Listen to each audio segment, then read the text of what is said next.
Alhamdulillah Rabbil Alameen. والعاقبة للمتقين والصلاة والسلام على رسول كريم أما بعد قال الله تعالى في القرآن المجيد والفرقان الحميد ثم تاب عليهم ليتوبوا صدق الله العظيم.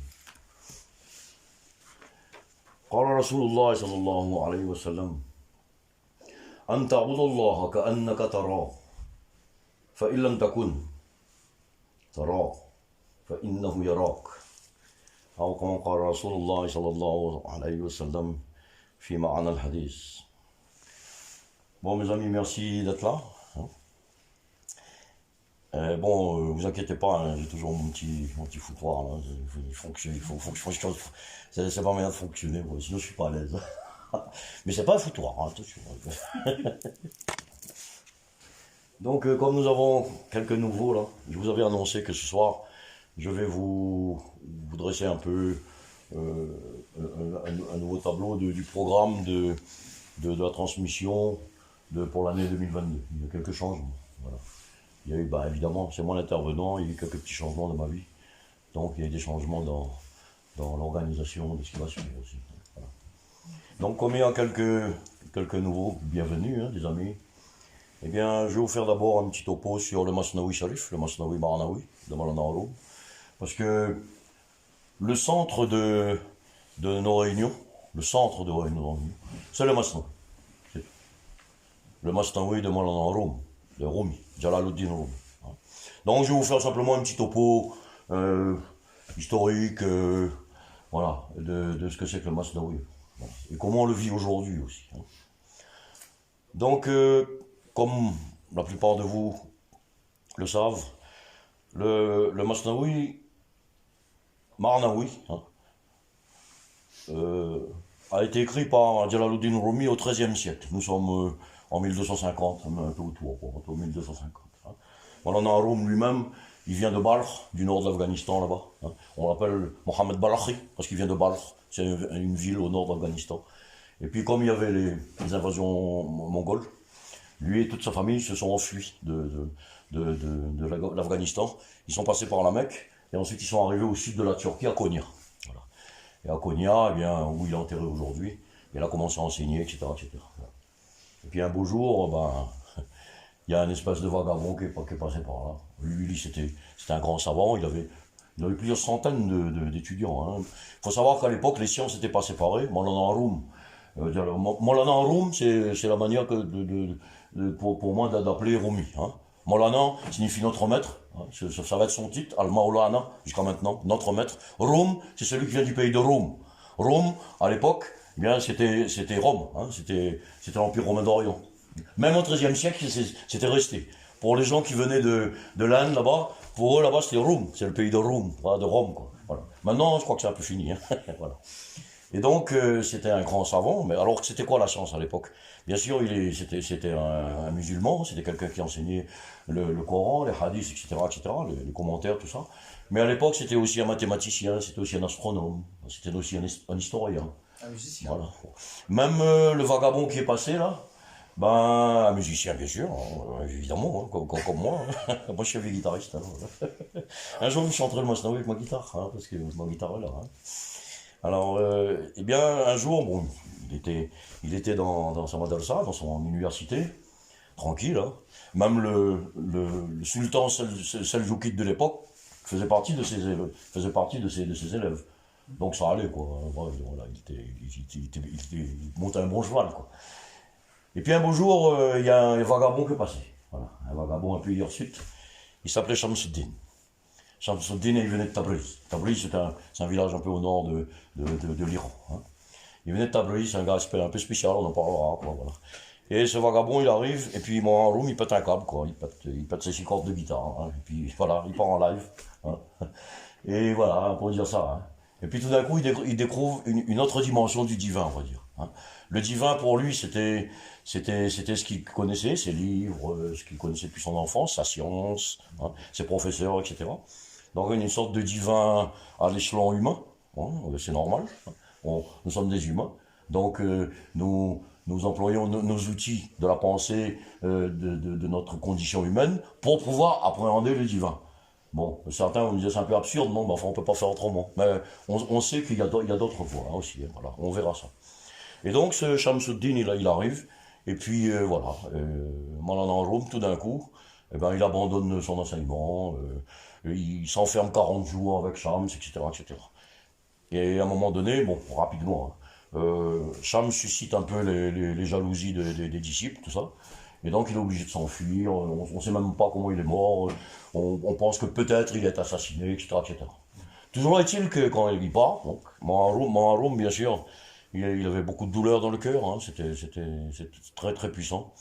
Eh bien, il avait un ami qui s'appelait Oussamaddin Chelebi, hein, c'était son grand ami. Et Oussamaddin lui dit, mais oh Molana, tu devrais écrire ta douleur, hein. C'est la douleur qui donne les plus beaux poèmes, hein. Hein, on sait que les grands poètes, dans la joie, ils ont écrit, mais en général, c'est la douleur du cœur qui donne les plus belles phrases, hein. Eh bien, Oussamaddin Chelebi, il lui dit, ben, tu devrais écrire ta douleur là, dans la poésie. Et il y avait des turbans à l'époque. Et de son turban, il sort un papier, voilà. Il dit, ben voilà, j'ai commencé. C'est le Masnaoui, c'était les 18 premiers distiques. Donc il a écrit que ça, 18 premiers, hein. Ensuite, il parlait, tous les grands maîtres, puis l'autre qui écrivait. C'était Oussamaddin qui écrivait. Et le Masnaoui, c'est quoi? C'est 6 livres. 6 livres. 8 et 8, 16. 56 000 vers. 28 000 distiques. C'est costaud, hein. Et Maulana Rum, à un moment donné, on l'a appelé Al-Khamosh, en farsi, qui signifie le silencieux. Pour un bavard comme lui. Mais c'est qu'il avait découvert son silence, on va dire. Il avait découvert un silence intérieur dont on parlera aussi. Parce que nous aussi, bien, nous sommes sur la voie, Inch'Allah. Mais il faut que nous tous ici présents, nous puissions trouver ce silence, hein, ce silence au monde, pour pouvoir entendre, hein. Il y a, Maharoum disait, hein, le Masnaoui que je vais chanter, que je vais vous citer, c'est du farsi, hein, c'est le texte, hein. Voilà. En Occident, c'est bien, on va en parler, hein. En Occident, le Masnaoui est connu en turc, en anglais, en français, heureusement, nous-mêmes, etc., etc. Mais bon, jusqu'à présent, ça fait une dizaine d'années que je suis là, je vois que bon, personne ne fait ça en farsi, ce qui est bien dommage. Voilà. Bon, moi j'ai appris en farsi, voilà, en persan. Et donc, je cite, je chante mes vers les vers du Masnaoui en persan et je traduis. Donc, mais d'où vient ce son de l'ami, Aswad, hein, voilà. Voilà, qu'on comprenne qui peut, comprendre qui veut, comprendre chaque cœur, chacun va comprendre. Donc, Maharoum al-Khamosh, il était arrivé à ce silence intérieur, il pouvait entendre, voilà, le son de la flûte. Parce que le Masnaoui commence ainsi. Bishno Wazne, écoute la flûte. John Hikayat Mekonet, quelle histoire elle raconte. Voilà. Al-Judaï, et de sa plainte, la flûte a un son un peu plaintif. Al-Judaï, et de sa plainte, Al-Shikaya Mekonet, de sa plainte vous raconte son histoire, hein. Bon, alors pour vous situer un petit peu le Masnaoui, eh bien aujourd'hui, vous savez, il y a plusieurs mondes, hein, qui étudient ce Masnaoui. D'abord, il y a les solitaires, hein, que nous aussi on a été, en diverses langues. Ce sont les gens, nous tous, si on a ouvert un livre de spiritualité un jour, on est tombé dessus, tôt ou tard. Comme on va tomber sur le poème de Rabindranath Tagore, ou je sais pas, Rumi, il est partout, voilà, tous ces grands maîtres, ils ont dit la même chose et on va les trouver. Et donc, il y a ces solitaires-là, j'en connais beaucoup, hein, qui savent pas pourquoi, mais bon, le Masnaoui leur parle. En français, en anglais, parce que même en français, c'est beau. Même en anglais, c'est beau, c'est magnifique, hein, alors en farsi, bon, Inch'Allah, j'espère, je vais vous expliquer ça un peu. J'espère que je pourrai vous sensibiliser un peu au farsi, hein, parce que en Occident, dans une dizaine d'années que je suis là, je vois que tout le monde connaît l'arabe, connaît le turc, connaît l'anglais, etc. Mais le farsi, je vois, tout le monde a entendu parler. Mais bon, personne. Il y a une raison, hein, on parlera, il y a une raison à ça. Hein. Bon. Alors donc, il y a les solitaires qui savent pas pourquoi, ben, ils aiment bien Rumi. Voilà, c'est tout. Voilà. Ensuite, il y a les littéraires. Hein.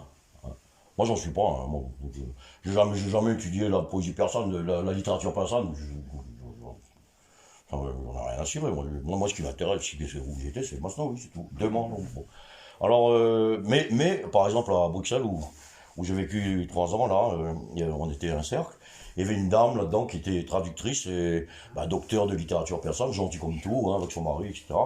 Bon, ben, le pharaon qui ramenait pas sa phrase. Hein. La première chose que je disais, mais il y a des gens parmi nous qui connaissent le Masnaoui plus que moi. Moi, je peux pas enseigner le persan dans une université, c'est pas mon truc. Hein. Voilà. Mais par contre, cette dame après me demandait des traductions, elle me demandait des icônes, parce que je vais un peu vous définir c'est quoi le Masnaoui, moi que j'ai eu, quoi, c'est tout. Donc il y a ce côté littéraire là, qui est magnifique. Hein. Alors c'est le côté, qu'est-ce que c'est que le Masnaoui? Masnaoui sont des distiques, vous voyez. Hein. Bishnawaz Netron Hikayat Mikonet, Asjudai Shikayat Mikonet. Ce sont des distiques. Donc c'est des groupes de 2 vers. Hein, de 2 vers qui se répondent. Hein. Les 58 000 vers sont comme ça. Les 56 000 vers sont comme ça. Voilà. En français aussi, c'est très rare, hein, mais il y a des poètes qui se sont essayés. Si. James, je sais plus, bon, je suis tombé là-dessus un jour. Voilà. Donc ce côté, qu'est-ce que c'est que le Masnaoui? Eh bien, dans la littérature persane, tous les poètes ont écrit des Masnaoui. Masnaoui, ça vient de Isnan en arabe, qui signifie 2. Les distiques, c'est tout. C'est une forme de versification. Bien sûr, cette versification a une prosodie aussi. C'est-à-dire, comme les troubadours au Moyen-Âge, à la fin, vous verrez, la poésie persane est chantée. Hein. Elle est chantée avec des instruments, etc. Voilà. Donc, il y a aussi une déclamation, mais on en parlera un peu plus tard. C'est très précis. Hein. Et donc, ce côté littéraire du Masnaoui, eh bien, tous les poètes ont fait des Masnaoui. Mon maître même, je l'ai là. Mon maître même a fait un petit Masnaoui, Artalik, je vous le traduirai dans un cours spécial, celui-là. Voilà. Et donc, comme toute la poésie persane, hein, elle est anecdotique. Il y a des anecdotes. Vous avez lu un peu le Masnaoui, certains d'entre vous en français. C'est des anecdotes avec plein de personnages. Alors des rois, des esclaves, des animaux, des ânes, des machins, il y a plein de personnages. Hein. Mais retenez une chose, hein. Mon maître disait que, imaginez combien de personnages il y a dans le Masnaoui, sur 6 livres différents, des centaines. Eh bien, tous ces personnages-là, c'est l'homme. Chaque personnage de Masnaoui, c'est un sculpteur, hein, Mahalo. Il cisèle, hein, il cisèle l'or. Hein. Et ces plusieurs dizaines de personnages, bien c'est une des facettes de l'être humain. Donc on le verra un peu après. On passe au niveau symbolique et puis un peu au-delà aussi. Voilà. Donc ce Masnaoui littéraire qu'on étudie dans l'université, etc. Tu veux une chaise Non, merci. Non, ça va voilà. Donc c'est de la poésie, simplement. Versification, etc. C'est magnifique. Hein, voilà. Moi, j'ai pas trop fait ça. Hein. Je connais un peu, parce que voilà. Bon. Alors, il y a un troisième niveau qui est le niveau symbolique. Hein, c'est-à-dire, vous avez une histoire où le roi étant amoureux d'une esclave au début, etc. Alors, le roi, c'est quoi en nous? L'esclave, c'est qui? Etc. Hein. Donc, un niveau symbolique que l'on va étudier avec un professeur. Hein. Donc, j'ai commencé par là, moi, avec mon professeur. Après, il y a un quatrième niveau. Et moi, je suis là. Hein. Ça veut dire que vous savez, même en français, quand vous lisez le Masnaoui, l'anecdote, hein, donc c'est une histoire avec un drame logique, eh bien, à chaque page, hein, vous avez 2 vers ou 4 vers là, on ne sait pas ce que ça fout là. On ne sait pas ce que ça veut dire. On ne comprend pas. C'est vrai, en français, on ne comprend pas. Moi, j'ai vu une dizaine de fois, j'étais en Inde, j'ai étudié là-bas, des savants venant de l'Iran. Ces savants venaient de l'Iran, et ils venaient de voir mon maître. Parce que mon maître était un héritier qui était reconnu dans tout le subcontinent indien. Et il disait, Azat, c'est son titre, il disait, nous sommes des savants. Le farsi, c'est notre langue maternelle. Ben, ça, on ne comprend pas. On le traduit, mais ça ne veut rien dire. Je vous dirais, mon cher était quelqu'un qui pleurait beaucoup, etc. Il disait, ah, il rigolait comme ça, parce que c'est quelqu'un de très jovial, hein, il rigolait, il pleurait en même temps, hein, je vous en parle. Et puis il donnait un petit machin comme ça. Oh, les savants lui ont dit, mais c'est vrai, c'est simple. Mais il fallait le faire. Hein. Il fallait le cœur. Hein. Le Masnaoui fait partie de ces livres de l'humanité qui sont vivants. Hein. Ce ne sont pas des livres qui sont là, non, non, non. On ouvre le livre, c'est un livre vivant, c'est le livre qui appelle. Vous savez ça, certains d'entre vous connaissent ça. Hein. Le livre vous parle. Et il va me parler comme il parle différemment, de lui, de toi, de l'autre, etc. Chacun va trouver son savoir là-dedans. Masnaoui fait partie de ces gens. Il y a beaucoup de livres comme ça, beaucoup, je ne sais pas, mais enfin, il y a dans l'humanité. Donc, ce côté symbolique. Voilà. Alors, donc, je vais vous parler de ces distiques-là qu'on ne comprend pas. Voilà. Ben, c'est là-dedans que je suis entré avec mon maître à l'époque. Voilà. Alors depuis un peu plus de 3 siècles, 3 siècles et demi, est venu quelqu'un qui s'appelait Moufti Laïbar. C'était quelqu'un qui connaissait le Masnaoui par cœur. Les 58 000 vers, 26 000, 8 et 8, 16. Bon, il ne connaissait pas. C'est pas mal. Hein. Eh bien, celui-là est venu et il a mis au point une cinquantaine de distiques. Et ces distiques-là, justement, ce sont les distiques que je chante, hein, que je commente, etc., que j'ai appris, hein, c'est tout ce que c'est tout ce que je sais, le Masnaoui, du coup, une centaine de vers, c'est tout, le reste, c'est tout, voilà. Et ça me suffit, hein, je vous assure que ça me suffit. et donc, comment dire, c'est là-dedans que se situe l'enseignement mystique, secret de Molanang. C'est dans ces vers-là que personne ne comprend, sauf le maître, qui peut expliquer. Parce que vous savez, nous faisons partie d'une silsila. Silsila, ça veut dire une chaîne initiatique. Ça veut dire, moi j'ai reçu l'autorisation de mon maître, qu'il a reçu jusqu'à moi, jusqu'à Mohammed, voilà. Donc, ça veut dire qu'il y a une transmission orale. Hein, orale. Et donc, ces vers-là qu'on ne comprend pas, au niveau linguistique, au niveau ce que vous voulez, c'est cela qui explique le maître. Et c'est cela et c'est cela que je chante, et c'est là-dedans qu'est le sens profond de l'enseignement de Maulana Roum. Et c'est pour ça que le Masnaoui de Maulana Roum, c'est le seul qu'on a appelé Marnaoui. Marnaoui signifie profond, secret. Marnaoui signifie secret, enseignement secret. Faridouddin Attar, on a écrit le Masnaoui. Cheikh Saadi, on en parlera. Cheikh Mouslih Abdin Hafiz Shirazi, Cheikh Saadi, qui a écrit le Boustan et le Goulistan, qui était traduit en français par le Jardin de Rose, je crois, un truc comme ça. Bien, moi je l'ai en farsi, je l'ai un peu étudié aussi. Ils ont écrit les Masnaoui. Tous les grands poètes perdus jusqu'à maintenant écrit les Masnaoui. Mais, le seul Masnaoui qui possède le titre de Marnaoui, c'est-à-dire secret, profond, etc., c'est le Masnaoui de Maulana Roum. Et reconnu depuis 8 siècles, hein, reconnu dans tout le monde de la poésie persane. Donc je voudrais un peu dresser un tableau de ces quatre dimensions du Masnaoui. Hein. Donc les solitaires, hein, voilà, qui aiment ça, ils ne savent pas trop pourquoi, et puis ils sont dedans, et puis c'est tout, voilà. Le langage de Maulana Roum, en n'importe quelle langue, leur parle, voilà. Ensuite la littérature, les gens qui étudient ça dans des universités, donc ils connaissent ça bien plus que moi, etc. Voilà. Ensuite, le niveau symbolique, qui est un peu un niveau intermédiaire, hein, pour atteindre, moi je dis que ce Masnaoui que j'ai appris dans le Tasawwuf, dans la voie soufie, eh bien c'est un peu incantatoire. Hein. C'est incantatoire pourquoi? Parce que ce sont des chants, vous verrez tout à l'heure. Et chacun ressent ce qu'il a à ressentir, chacun dans sa savoir, dans son propre feeling, quoi. Hein, voilà. Donc c'est un peu incantatoire, c'est un peu ça, voilà. Donc voilà, voici un peu je vous adresse un peu le tableau de ce Masnaoui Sharif. Donc le centre donc de nos réunions, c'est ça, c'est tout. C'est quoi? C'est de la poésie. Et qu'est-ce qu'il y a dans cette poésie? La dernière fois, j'en suis où? Parce que j'aime bien les églises, moi j'ai chanté dans l'église là-bas. Ah, c'était bourré, c'était chouette, c'était sympa, avec ma guitare, hein, guitare. Et puis, attendez, ça va revenir, je vous redis ça. J'en suis, tu sais pas. Il y a quelqu'un qui a demandé quelque chose, non? Ouais, bref. Donc, ce tableau du Masnaoui, là, voilà. Donc, le centre de notre travail, c'est le Masnaoui. Oui, voilà. Donc,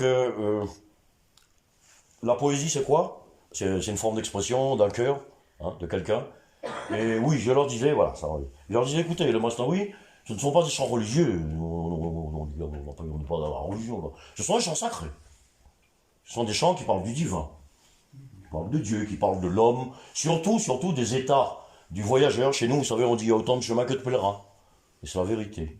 Chaque pèlerin a sa voie, son isbat, on appelle ça, sa sensation de la proximité de Dieu. Chacun, c'est différent, Dieu est vaste. Hein. Et donc, il n'y a rien de religieux là-dedans. Dans la religion de l'islam, le Moslem est inconnu. Personne ne connaît ça. Donc, c'est de la poésie. Donc, que contient cette poésie? Si on devait chercher un seul mot qui puisse résumer tout le Masnaoui de Mawlana Aroum, ben, ce serait le mot ishq. Hein. Il en parle beaucoup. Vous savez, en arabe, quand on veut employer, quand on veut traduire le mot amour, on emploie tout de suite le mot houb, c'est ça, les arabisants. Hein. Mais le mot ishq, c'est autre chose. C'est l'amour, mais pas la passion. Hein. Mon Aroum il disait, la passion, c'est une vertu, sauf dans l'amour. Le passionné, là, c'est Leila Majnoun. Hein. Oui, c'est Majnoun. Donc c'est ça le Masnaoui. C'est ça, c'est vraiment ça le cœur. Et mon Aroum le dit, je l'ai quelque part. Hein. Il dit, mais est-ce que vous entendez de mes mots? Le son de cette flûte, ce ne sont pas des sons de musique, c'est du feu. Voilà. C'est du feu. C'est le feu du cœur, c'est le feu. Ben, le feu simplement de la présence de Dieu. Ou quelquefois, j'aime plus trop employer ces mots-là, Allah, Dieu, tout ça. Il y a des Roland, le divin, on va dire. Moi, j'aime bien ça, le divin, c'est ça. Il y a des Roland un peu d'anthropomorphes, fiche de machin. Tiens, lui, il est là-bas, moi, je suis ici. On en parlera. Hein, voilà. Je préfère employer le divin. Voilà, le divin, c'est quelque chose qui se déploie dans l'omniprésence. Voilà, simplement. Voilà. Qu'est-ce qu'on devient, ça? Bon, on verra. Donc voilà. Le centre du Masnaoui, c'est l'amour, simplement. Quel amour? Ben, cet amour qui fait tourner l'univers. Cet amour qui fait que les planètes ne se téléphonent pas. C'est l'amour qui fait ça. Cet amour qui fait qu'il y a une harmonie universelle. Hein. Il y a une harmonie, non? Hein. Il y a la vie, il y a la beauté, etc., etc. Cet amour qui fait que nous avons une pensée, nous avons une sensation, et nous avons un regard. Hein. Et moi, Mawlana Aroum, il disait, vous savez, notre regard est sale, vous regardez les choses de ce monde, mais dans ce regard, il faut mettre un autre regard. Voilà. Et moi, je sais maintenant que j'ai cru longtemps que cet autre regard pouvait venir de moi. Mais non, cet autre regard est divin, hein, simplement. Voilà. Alors, une petite précision ici, vous savez, comment dire, il arrive dans des réunions comme ça, qu'on peut voir certains états. Hein. Bien, je vais vous raconter comment était mon maître. Hein. Mon maître était quelqu'un, comme je vous dis, de très jovial, plaisant, etc. Mais il pleurait tout le temps. Ça, c'est bizarre. Hein. Au départ, ça... je sais pas, tu discutes avec un gars, il est en train de rigoler, mais il pleure. Un jour, je crois que j'étais le seul à avoir osé faire ça, j'étais un farou jeune, un peu. Mon maître, après la prière du matin, on allait dans le désert, là. Il y a le désert à côté, puis on marchait, on faisait un peu de sport. Puis il racontait le Masnaoui, tout ça, et puis il pleurait. Ah ben moi, j'ai fait ça, puis, je crois qu'ils s'en est même pas aperçu. Mais je crois que j'étais le seul à avoir été assez osé pour faire un truc pareil. Mais aujourd'hui, avec, je sais pas, 30 ans après, hein, j'y pense avec beaucoup d'émotion. Alors, quand on voit quelqu'un pleurer beaucoup comme ça, les gens sont gênés, etc. Ben, il faut plus être gêné. Voilà. Moi, je dis aussi aux gens, vous savez, si jamais votre cœur veut verser des larmes, hein, mais faites-le. Faites-le. Il n'y a pas de honte, surtout pas. C'est normal quoi. On a la conscience des autres, on a le regard des autres, c'est un peu normal, même la conscience, c'est normal. Mais il faut pas. Mon Aroum, il dit, Bouemera garkase maknon kunad.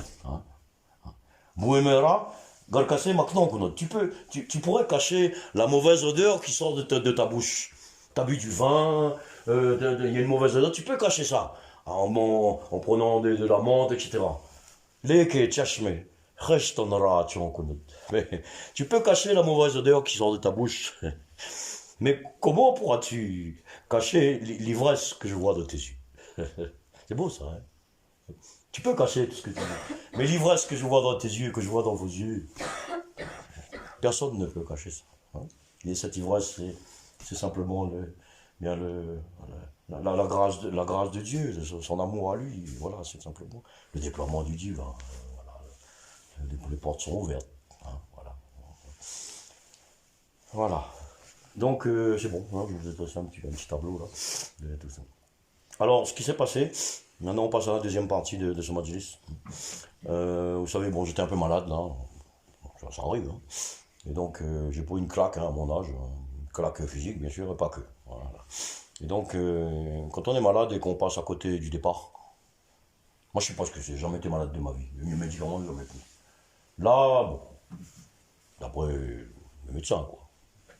Dieu m'a permis de rester parmi vous, voilà, de profiter de votre présence. Voilà. Alors, les choses changent un peu dans la tête. On s'est dit, moi je me suis dit, de toute façon, maintenant c'est fini. J'ai plus de temps à perdre. Alors vous savez, quand on ne connaît pas ces états-là, on ne sait pas trop, on a plein de choses. Quand on vous demande d'enseigner, ça.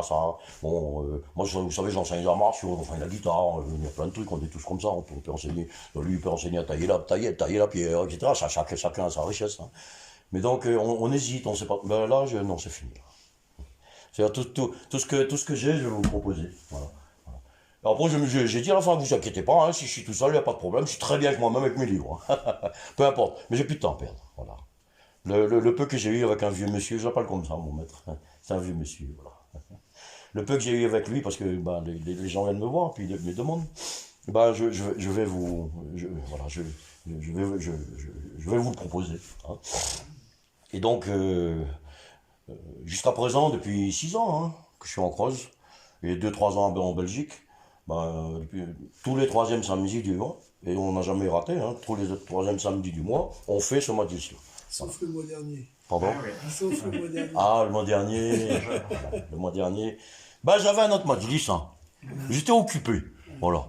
En fait, j'étais dans un Majlis où, eh ben, l'intervenant parlait. Je vous raconterai un jour. Inch'Allah. Il y avait un intervenant qui n'était pas moi. Voilà. Comme je vous raconte tout, bon, sinon, plus tard. Je suis dans un truc là, sinon, voilà. On a du temps maintenant. J'ai du temps. Toute la vie devant moi.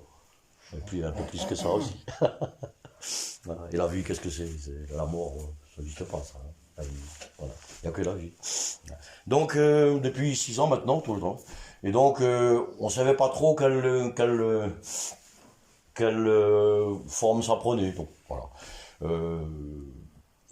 La structure d'enseignement, de transmission que j'ai apprise en Inde pendant une 20aine d'années, bah, on n'est pas en Inde, hein, d'accord. Hein, donc voilà, ne serait-ce que la présence des femmes, tout ça, c'est inconcevable ça, en Inde. Là-bas, c'est rideau, chiffon partout, sur la tête. Voilà. Bon, ici c'est différent, voilà. Donc il fallait trouver une structure. Hein. Donc on a beaucoup tâtonné, hein, non? Mais les anciens qui étaient à côté de moi, on a beaucoup tâtonné. Hein.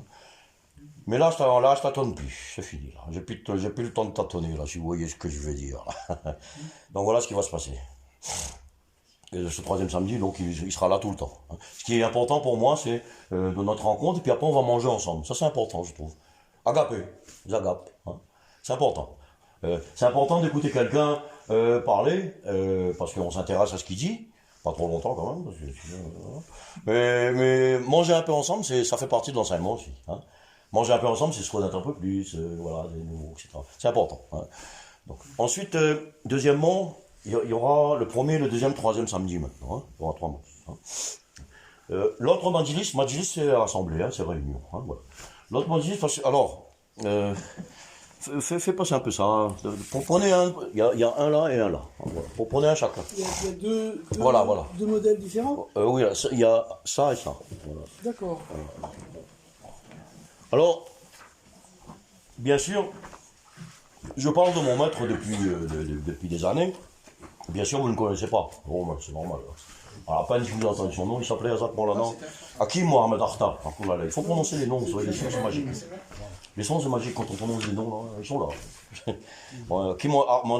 Son nom, Akhtar, signifie constellation. les étoiles. Bon, c'était bien donné, voilà.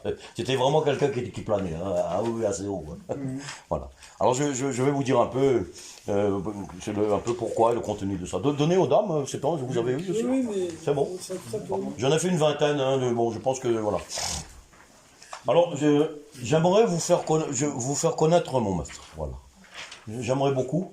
C'était quelqu'un, déjà, il avait, je pense, plusieurs dizaines de milliers de disciples. Pourquoi? Parce qu'il était installé en Inde, mais tout le Bangladesh faisait partie de ses disciples. Et il se disait lui-même Cheikh al-Fuqara, le maître des pauvres. Parce que le Bangladesh, en plus, ils sont pas très riches. Voilà. Et donc, il avait au moins milliers de disciples. Hein. Donc, voilà. Et c'était quelqu'un comme lui, très gentil, très voilà. Et donc cet homme-là, je voudrais vous le présenter. Alors, si je peux. Alors j'ai quelques outils pour ça. Hein. Mon maître est considéré, reconnu, hein, même à l'époque, maintenant aussi, mais surtout à l'époque aussi, comme étant le dernier héritier de Maulana Rumi. Hein, dans cette voie incantatoire dont je parle, la mystique. Hein. Il est reconnu dans tout le monde subcontinent indien. Et donc j'aimerais vous le faire connaître. Et donc j'ai quelques outils, d'abord quelques enregistrements de sa voix, tout ça. Musique, les sons, c'est magique. Ouais. Mais surtout, voilà, sa poésie. Vous savez, quand vous lisez les poèmes de quelqu'un, poésie c'est spécial. Vous connaissez son cœur, vous connaissez son état, vous connaissez peut-être son degré aussi, sa station, vous connaissez tout ça. Un poème ne peut pas mentir. La poésie est une forme d'expression tellement subtile et tellement intérieure, ça vient du cœur. Hein, voilà. On peut me dire, il a dit ceci, bon. Alors, les sons, et voilà, ça par exemple, c'est mes vieux livres, ça. Hein. C'est sa poésie, là, celui-là. Celui-là, c'est un Masnaoui, hein, qu'il a écrit lui-même. Bon, je traduis un petit peu aussi. Celui-là s'appelle Relfan et Mohabbat. Relfan, c'est la connaissance et l'amour. Hein. Donc là-dedans aussi, il y a, voilà.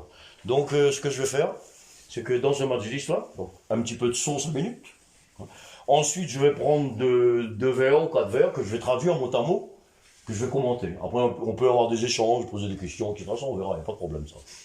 Donc, je pense qu'en écoutant, en traduisant sa poésie, vous allez comprendre rapidement qu'est-ce qu'il y avait à l'intérieur de cet homme-là, qui pleurait tout le temps.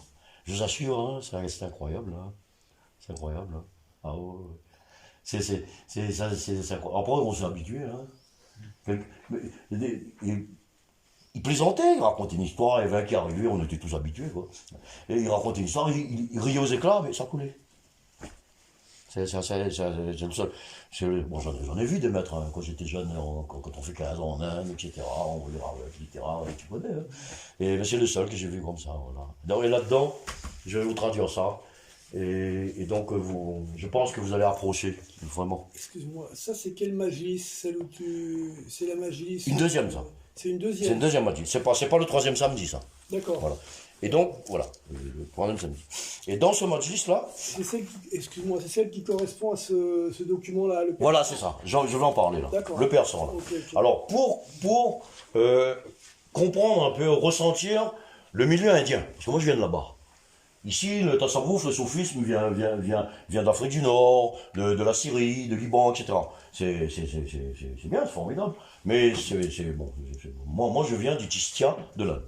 La tariqa Tistia est une tariqa, un ordre initiatique qui a englobé la Soharwardia. Cher Soharwardi, eh bien, qui est mort à l'âge de 35 ans, qui voulait faire une synthèse entre le mazdéisme et le soufisme. Pas compliqué, un saladin. Ils étaient rapides à l'époque, hein, 35 ans. Mais il a eu le temps de laisser son livre, là. On en parlera. Donc, ce cher que je vais vous faire connaître, ce Masnaoui que je transmets, eh bien, c'est le monde indien et persan. Donc, je vous ai dressé un petit topo, là, simplement pour vous familiariser avec le persan. Voilà. Tout le cours est là-dedans. Alors, c'est un peu de linguistique, d'où vient le persan, etc., le structuraire, tout ça, etc. l'histoire, etc., les calligraphies, voilà. Donc, et l'alphabet au fond. Donc, ce qu'on va faire, eh bien, vous allez prendre ça, si ça vous intéresse, et vous allez lire ça, comme ça va vous familiariser un peu avec cette langue-là, hein, d'où ça vient, etc., etc. Et surtout, qu'est-ce que c'est? Vous savez, le persan est une langue très très simple. Très très simple par rapport à l'arabe qui est très compliqué, comme le français c'est très compliqué. Le persan est très musical, ça se chante, c'est comme ça. Donc quand vous entendez un Iranien parler, c'est comme s'il chantait. C'est vrai, c'est pas vrai. Ah, on y croit, mais il connaît, il chante, voilà, c'est très beau. Bon, donc pour vous familiariser. Maintenant ceux qui veulent, parce qu'il y en a, si ça intéresse certains, pour ça qu'il y a un tableau là, eh bien, je peux faire j'aimerais bien faire un cours d'initiation à la langue persane. Vous verrez à la fin, vous avez 3 alphabets à la fin. Il y a un alphabet, celui-là, qui est l'alphabet ourdou. Celui-là, voilà, ourdou. Celui-là, l'alphabet persan. Celui-là aussi le persan, mais avec la prononciation. Voilà. Et donc, vous voyez bien que ce sont les lettres arabes, ça. Vous savez, très tôt, la Perse a été conquise par les armées musulmanes. Hein, et donc, tout de suite, on a enlevé le cunéiforme, qui remonte à loin. Et on a remplacé ces cunéiformes-là par les lettres arabes. Sauf que, c'est pour ça on dit que c'est l'alphabet arabo-persan. Sauf qu'il y a des sons en perse qu'il n'y a pas en arabe. Par exemple, le peu n'existe pas en arabe. Le gueux n'existe pas en arabe. Hein, il y a des sons. Donc, ils ont créé d'autres lettres à partir de là. Donc, voilà. On va étudier un petit peu ça. Et donc, ceux ou celles qui s'intéressent, ben, je peux faire un cours d'initiation au persan. Hein. Cours d'initiation au persan, sur un an, ou un truc comme ça, ben, ça va vous permettre de faire un an, je ne sais pas combien de temps. De faire comme moi, c'est-à-dire d'entrer dans le masnaoui, puis de un peu mieux comprendre. Quoi. Voilà. La structure, ne serait-ce que la structure grammaticale. Le verbe il est où, le nom il est où, ça c'est une proposition, ça c'est une préfixe. Voilà, ceux qui veulent. Voilà. Donc ce petit document que j'ai fait là, voilà, prenez-le, hein, puis voilà. Et c'est pour vous familiariser avec une langue. Vous savez bien, une langue, ce n'est pas simplement un code de communication. Une langue, c'est la manière de penser, la manière d'agir de tout un peuple. Hein. À travers toute l'histoire. Donc en vous familiarisant avec le persan, eh bien vous allez vous familiariser avec le monde d'où je viens. Hein. Par exemple ça, vous voyez, c'est du persan, voilà. Mais c'est la première sourate du Coran, l'ouverture, la Fatiha, mais en persan. Voilà. Tu t'as reconnu toi. Hein. Alhamdulillah Rabbil Alamin, Ar-Rahman Ar-Rahim. Voilà, c'est la Fatiha, mais en persan. Voilà. Et vous voyez la calligraphie, elle est magnifique. C'est très spécial la calligraphie persane. Celui-là, bon, je vous ai laissé un petit peu sur l'histoire, sur les cunéiformes et les différents alphabets d'époque. Hein. Voilà. Certains d'entre vous sont initiés à ça. Voilà. Moi, je suis un vieux passionné de linguistique. Hein. J'ai écrit un bouquin aussi sur la linguistique historique. Enfin bref. Ça, par exemple, tu peux lire ça.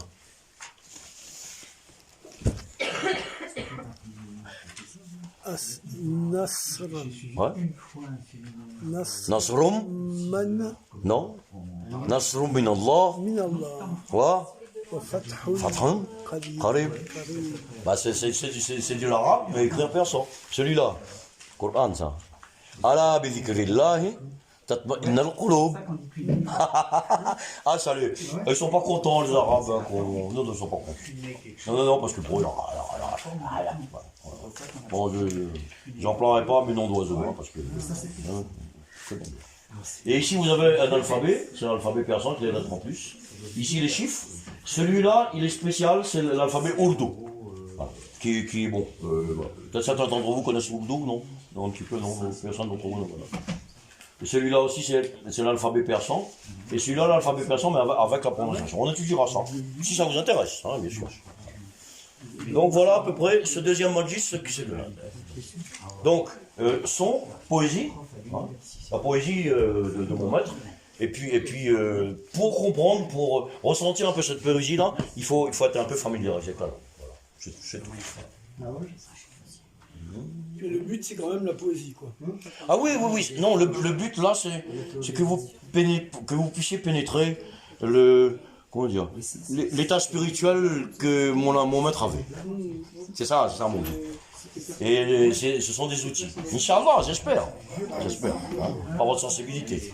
Et comme je vous dis, il n'y a pas mieux que la poésie. Hein. Et ma traduction, parce que j'ai vécu avec mon maître 15 ans. D'accord. J'ai vécu avec lui deux ans continuellement. 2 ans, à dormir à 2 heures du matin, se réveiller à 5, c'est tout. Voilà, etc. Pendant 2 ans, j'apprenais. Donc, puis tous les ans, j'allais 3 semaines, un mois, etc. Donc, une quinzaine d'années. Donc, je connais un peu. Je connais un peu ses états et surtout sa politique. Voilà. Donc, voilà, ça a été mon éducation, si vous voulez. Si aujourd'hui, je vous transmets ce que j'ai eu, ça m'intéresse que vous puissiez ressentir, pas simplement ce que Farouk est en train de dire. Hein.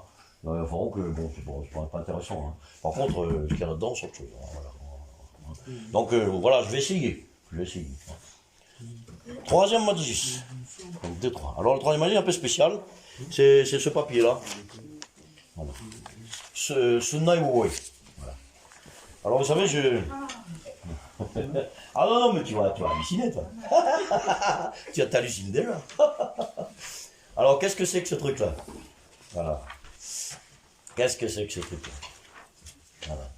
Alors, depuis 40 ans, je suis un vieux pratiquant du Iaido. Hein. Le Iaido, c'est le katana japonais. C'est l'art de dégainer le sabre japonais. Je suis 4e dan, j'ai des élèves depuis 30 ans, etc. C'est ma forme de sport à moi, c'est très spécial. Le katana, oui, le katana. Hein. Bon. Les Japonais disent que le katana, c'est un objet de contemplation. Voilà, c'est vrai. C'est vrai. Une sculpture zen. C'est vrai, le katana, c'est très spécial. Bon, je pratique ça depuis 40 ans. Bon, c'est pas ça qui est intéressant. Ce qui est intéressant, c'est que dans le Iaido, vous pouvez aller faire des recherches sur Internet. Vous savez, les Japonais ont beaucoup d'écoles de sabre, mais le Iaido est spécial. Le Iaido n'est pas, à proprement parler, le Yaijutsu, oui, à proprement parler, n'est pas un art de combat, mais c'est un art intérieur, où on est tout seul. Vous savez, le Kyudo, avec l'arc, il y a encore une cible. Au Iaido, il n'y a rien. Il y a moi, mon sabre, puis voilà. Je fais vivre. Mon sabre, c'est quelque chose pour moi. Hein. Si ça vous intéresse un jour, j'en ai plein, je vous montrerai tout ça un peu, si vous voulez. Et là, j'en ai depuis le temps, j'en ai des. Bon. Et je continue à donner mes cours, il y a des élèves, etc. À mon âge aussi, c'est ma manière de bien vieillir. Et le Iaido fait partie, comme le Tai Chi, comme le Kyudo, fait partie des disciplines avec lesquelles on vieillit bien. Parce que c'est quelque chose de très doux, etc. Voilà. On donnait des petits coups de poing en se disant qu'on avait 30 ans. On en donnait, on recevait, donc ça suffit. Voilà. Et donc, pour vous dire qu'on ne peut pas pratiquer chez les Japonais. Hein. Je vous rappelle, on est dans le shintoïsme. Hein. Donc, on ne peut pas pratiquer cet art martial, approcher le katana japonais. Un japonais, quand il porte un katana, c'est comme le chrétien quand il a la Bible ou le musulman quand il a le Coran avec lui. Hein. Le katana, c'est ça pour le japonais. Hein. Et donc, on ne peut pas pratiquer le Iaido hein, sans entrer dans la philosophie, dans je dirais pas, je sais pas la mystique, mais au moins la spiritualité du sabre. Hein, parce que pour les Japonais, le sabre, c'est comme le Kyudo, ce sont des instruments de temple. Hein, où le Kyudo, ça vient d'un temple. Le Iaido aussi. Hein, il y a le prêtre Shinto qui arrive avec son plumeau, tout ça, il y a du sel partout, etc. Non, c'est leur truc. Hein.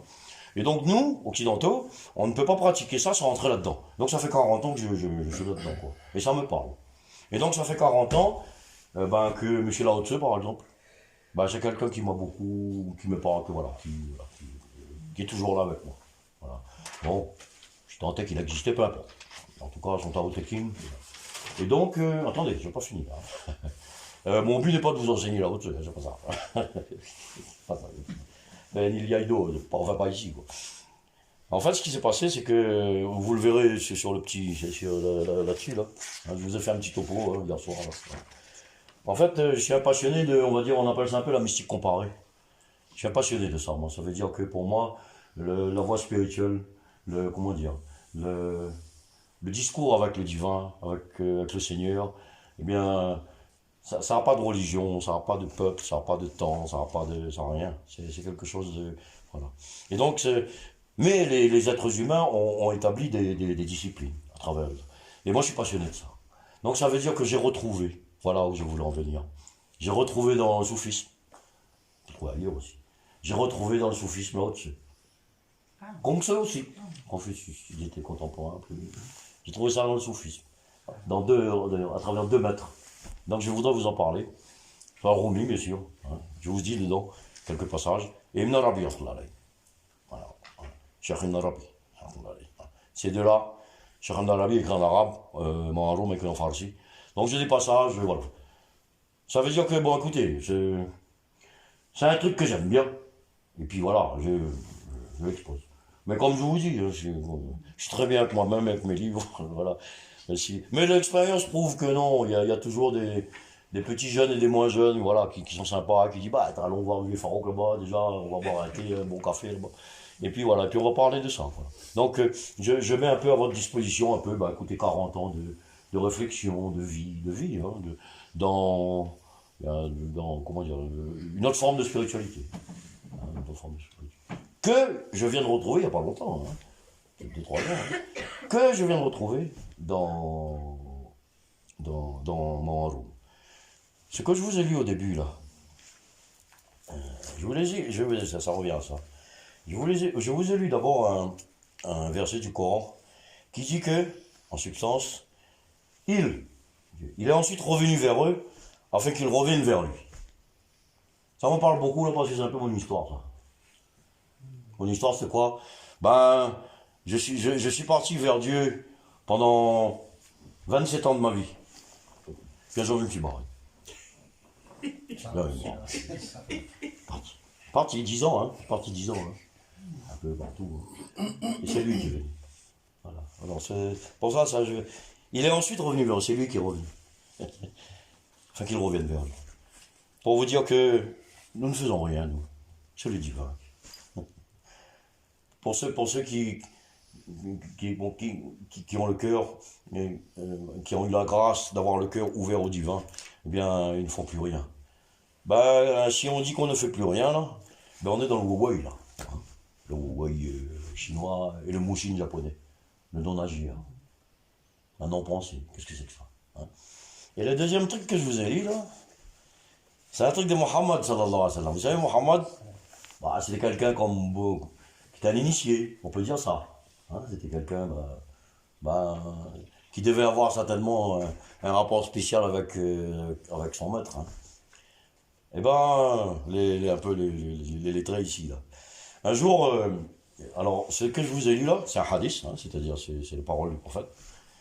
Et ce sont les paroles qu'on dit que c'est le hadith de l'Ihsan. Hein. L'Ihsan, vous savez, c'est un très haut degré de la proximité de Dieu. Hein.